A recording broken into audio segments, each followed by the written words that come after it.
திருச்சி கிழக்கு தேர்தலில் தாம் போட்டியிட உள்ளதாகவும் தகவல்கள் வெளியாகி வருவதாகவும் அது குறித்து 11ஆம் தேதி முக்கிய முடிவு எடுக்கப்படும் என்றும் நடிகர் ராகவா லாரன்ஸ் தெரிவித்துள்ளார்.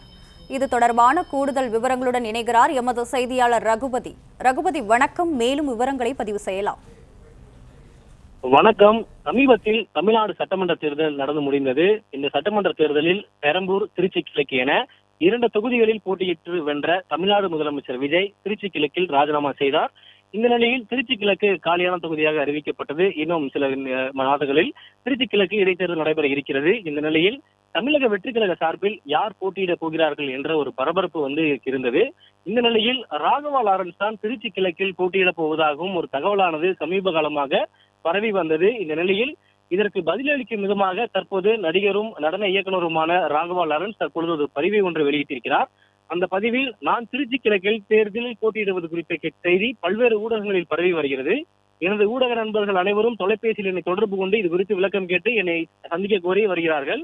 இந்த யூகங்கள் மற்றும் ஒரு கட்டத்தில் இதற்கு பதிலளிக்க வேண்டும் என்று நான் உணரும் அளவுக்கு வந்துவிட்டதால் இந்த பதிவை நான் பதிவிடுகிறேன் என குறிப்பிட்டிருக்கிறார். நான் தற்போது பெஞ்ச் திரைப்படத்தில் மும்முரமாக நடித்துக் கொண்டிருக்கிறேன். எனது படப்பிடிப்பு 10ஆம் தேதியுடன் முடிவடைகிறது.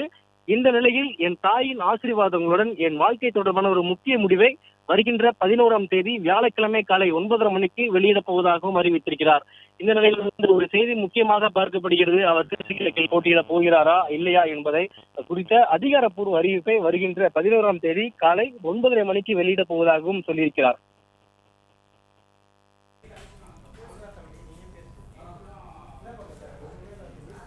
விவரங்களுக்கு நன்றி ரகுபதி.